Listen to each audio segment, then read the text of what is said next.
Magandang araw Pilipinas, narito na ang ating update sa panahon ngayong araw ng Martes, August 11, 2026. Kung ang iniisip ninyo ay tapos na ang serye ng mga bagyong ating binabantayan nitong mga nakaraang araw, may isang bagay tayong kailangan linawin.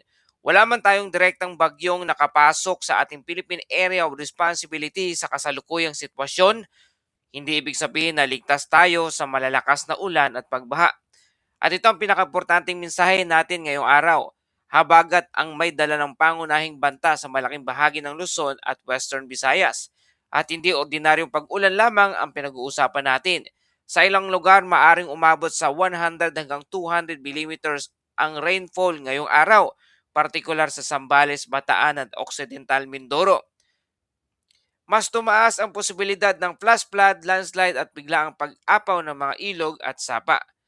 Kaya kung nasa Luzon kayo, lalo na sa western at central section, huwag nating maliitin ang panahon ngayong araw. At meron din tayong isang tropical cyclone na dapat nating bantayan sa labas ng ating Philippine Area of Responsibility. Ito ay ang Tropical Storm Peilu. Pero bago kayo mabahala, malayo ito sa ating bansa. Alamin natin ang kilos at galaw nito at mga parating o panibagong bagyong mabubuo ayon sa Tropical Cyclone Threat Potential na inilabas ng Pag-asa. Saan magmumula ang susunod na bagyo na tatawaging Bagyong Neneng? Papasok na ba ito next week? Ano ang dapat nating abangan mula August 11 hanggang August 23? Kaya manatili kayong hanggang dulo dahil pag-usapan natin yan. Samantala, kung nais mo naman maging updated sa panahon, i-like, i-share at mag-subscribe lang dito sa ating channel. Mga kababayan, unahin natin ang bagyong Peilu o Tropical Storm Peilu. Batay sa binigay na datos ngayong araw, ang sentro ng bagyo ay nasa layong 3,000 kilometers east of extreme northern Luzon. Ang maximum sustained wind nito ay nasa 75 kilometers per hour at ang gustiness ay umaabot hanggang 90 kilometers per hour o ang pagbugso nito. At ang pinakaimportanteng detalye ay gumagalaw ito pa eastward sa bilis na 35 kilometers per hour. Anong ibig sabihin nito mga kababayan? Una, napakalayo nito sa ating bansa. Pangalawa, ang movement nitong eastward ay hindi nagpapakita na agarang direktang banta sa ating bansa ngayong araw. Kaya para sa ating mga kababayan, huwag agad mataranta kapag narinig ang pangalan ng isang tropical storm. Ang isang bagyo ay maaring napakalakas pero kung malayo ang lokasyon nito at hindi nakakatutok ang track nito sa ating bansa, hindi ibig sabihin na ito agad ang magiging pangunahing problema natin. Sa kasalukuyan, ang mas mahalagang bantayan ay ang habagat. Ngayon ang tanong, saan pinakamalakas na pag-ulan? Anong mga lugar? Ito ang bahagi na dapat nating tandaan. Dahil may mga lugar ngayon araw na inaasahang makakatanggap o makakaranas ng napakaraming mga pag-ulan. Para ngayong araw, August 11, ang heavy rainfall outlook ay ganito. 100 to 200 millimeters na buhos ang ulan. Ang mga lugar na may forecast rainfall na nasa pagitan ng 100 to 200 millimeters ay sa lugar ng Zambales, Bataan at Occidental Mindoro. Mga kababayan, sa tatlong lugar na ito, kayo ang kailangan maging pinaka-alerto ngayong araw. Hindi ibig sabihin na eksaktong 100 to 200 millimeters ang mararanasan ng bawat barangay. Rainfall forecast ay estimate at maaring mas mataas pa ang actual rainfall sa localized areas, lalo na kung may thunderstorm o kung ang isang lugar ay nasa mountainous terrain. Pero ang mensahe ay malinaw, mataas ang rainfall potential sa mga lugar na ito. Kaya kung nakatira kayo sa flood-prone areas malapit sa ilog, creek, estero, landslide-prone slope o mabababang lugar, huwag hintayin na pumasok ang tubig sa bahay bago kayo kumilos. Samantala, may mga lugar naman na may rainfall forecast na nasa 50 hanggang 100 millimeters. Kabilang dito ang Metro Manila, La Union, Pangasinan, Benguet, Tarlac, Pampanga, Bulacan, Rizal, Cavite at Batangas. Ano ang dapat nating tandaan? Ang 50 hanggang 100 millimeters ay hindi maliit na rainfall amount. Kung ang ganitong volume ay bumagsak sa loob ng maikling panahon, maaaring magkaroon ng mabilis na flooding. At kung ilang araw nang basa ang lupa dahil sa mga naunang mga pag-ulan, mas mabilis nating makikita ang epekto nito. Kaya sa Metro Manila at sa mga karatig lugar, hindi lamang traffic ang dapat nating bantayan. Kasama rito ang street flooding, underpass flooding, creek overflow, drainage overflow at localized flash flood, lalo na kung tatamaan ng thunderstorm ang isang urban area. Ngayon, para sa ating mga kababayan sa Metro Manila, ang forecast ay occasional rain.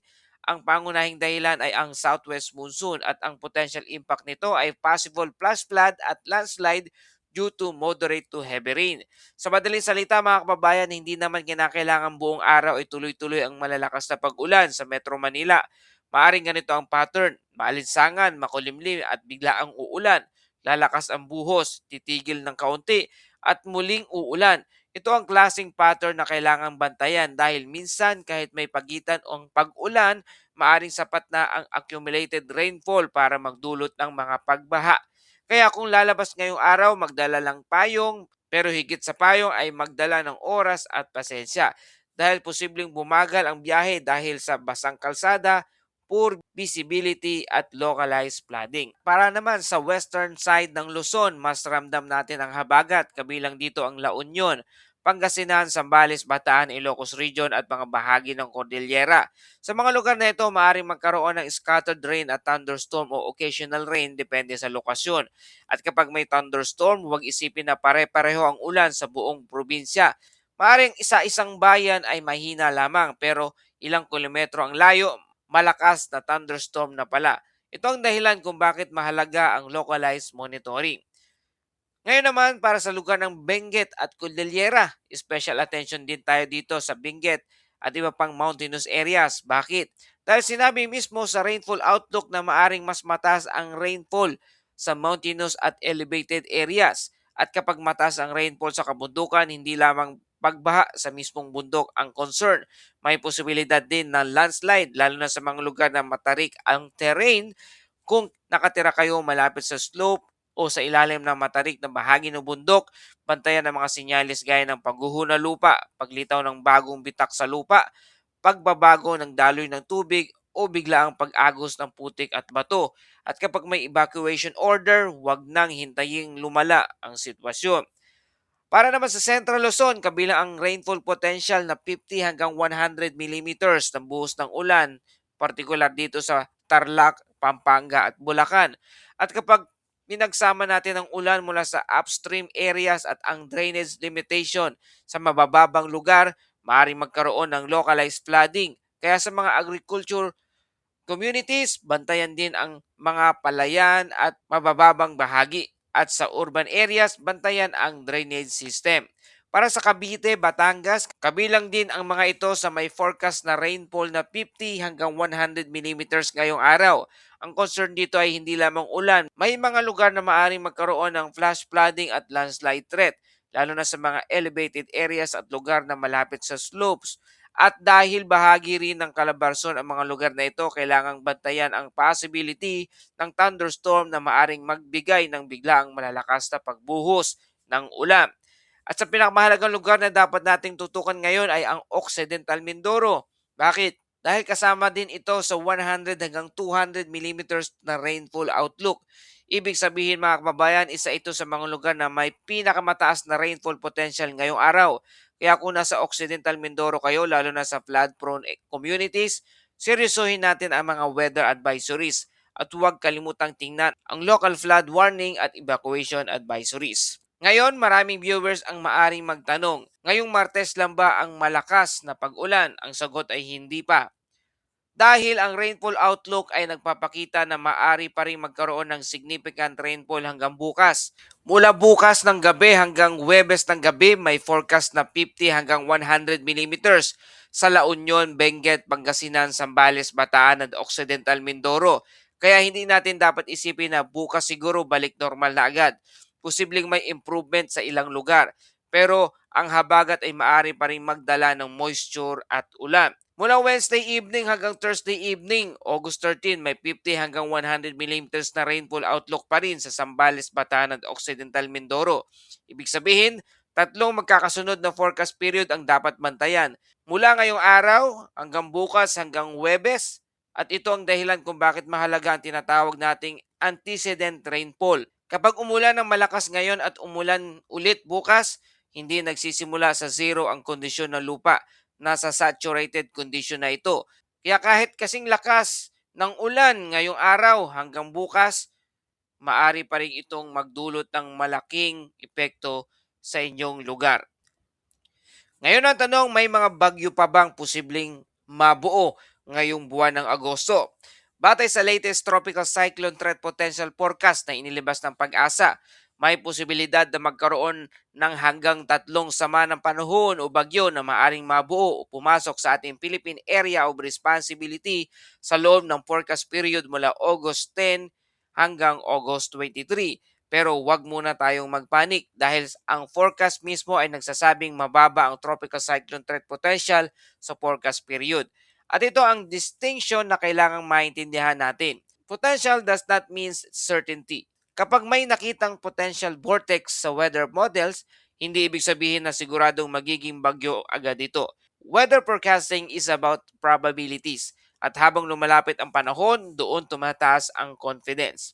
Sa week 1 mula August 10 hanggang August 16, may 2 bagyo na minomonitor sa northeastern portion ng Pag-asa Monitoring Domain. Pero ayon sa forecast, wala itong direktang banta o epekto sa ating bansa.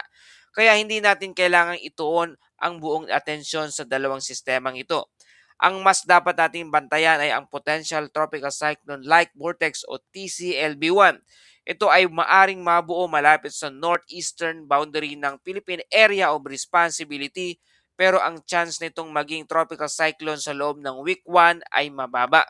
Kaya monitor lamang, hindi pa ito dapat tawaging bagyo. Hindi pa rin natin dapat bigyan ng pangalan. Punta naman tayo sa week 2 mula August 17 hanggang August 23. May tinatayang 2 TCLBs na maaring mabuo sa loob ng Philippine Monitoring Domain.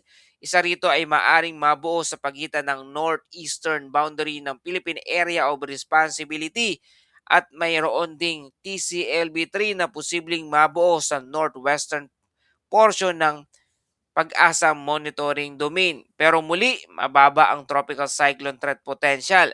Kaya ang tamang approach, bantayan at huwag katakutan.